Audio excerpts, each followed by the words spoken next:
Pledoi Putri Chandrawati soal pelecehan seksual yang dilakukan Brigadir J pun dibantah oleh Jaksa Penuntut Umum atau JPU. Sementara JPU menilai klaim Putri Chandrawati soal pelecehan tersebut hanyalah khayalan. Hal itu dikarenakan Putri yang selalu mengubah-ubah cerita soal pelecehan seksual.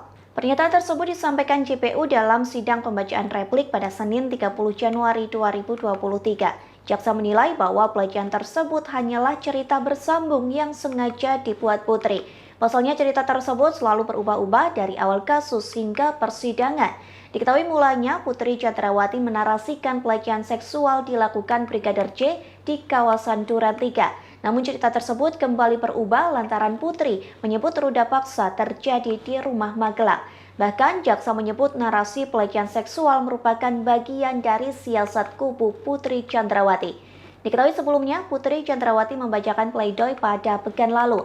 Dalam sidang pledoi tersebut, ia bersikukuh mengenai kekerasan seksual yang terjadi di Magelang.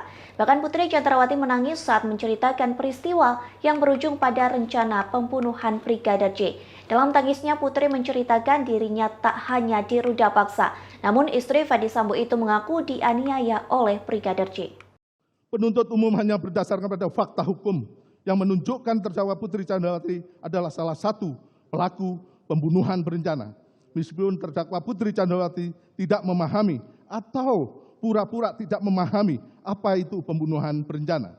Akan tetapi terdakwa Putri Chandrawati melakukan karakter yang dipersyaratkan dengan pembunuhan berencana, yaitu menyampaikan cerita kepada saudara Ferdi Sambo berupa cerita jika terdakwa Putri Chandrawati dilecehkan yang kemudian berubah menjadi cerita pemerkosaan. Lalu saudara Ferdi Sambo S membuat perencanaan dan bekerja sama dengan saksi Riki Rizal Wibowo, saksi Kuat Ma'ruf, dan saksi Richard Eliezer Budiang Lumiu untuk menghilangkan nyawa korban Nofriansah Yosua Huta Barat.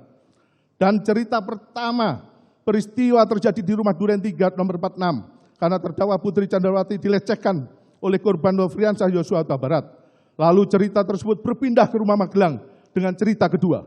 Dengan peristiwa terdakwa Putri Chandrawati diperkosa oleh korban Nofriansah Yosua Huta Barat. Sehingga perubahan cerita-cerita tersebut seperti cerita bersambung, layaknya cerita yang penuh dengan khayalan yang kental akan siasat jahat.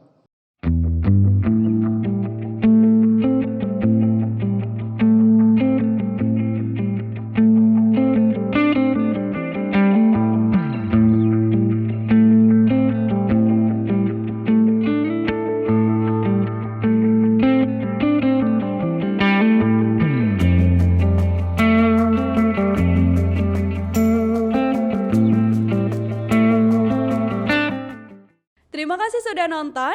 Jangan lupa like, subscribe, dan share ya.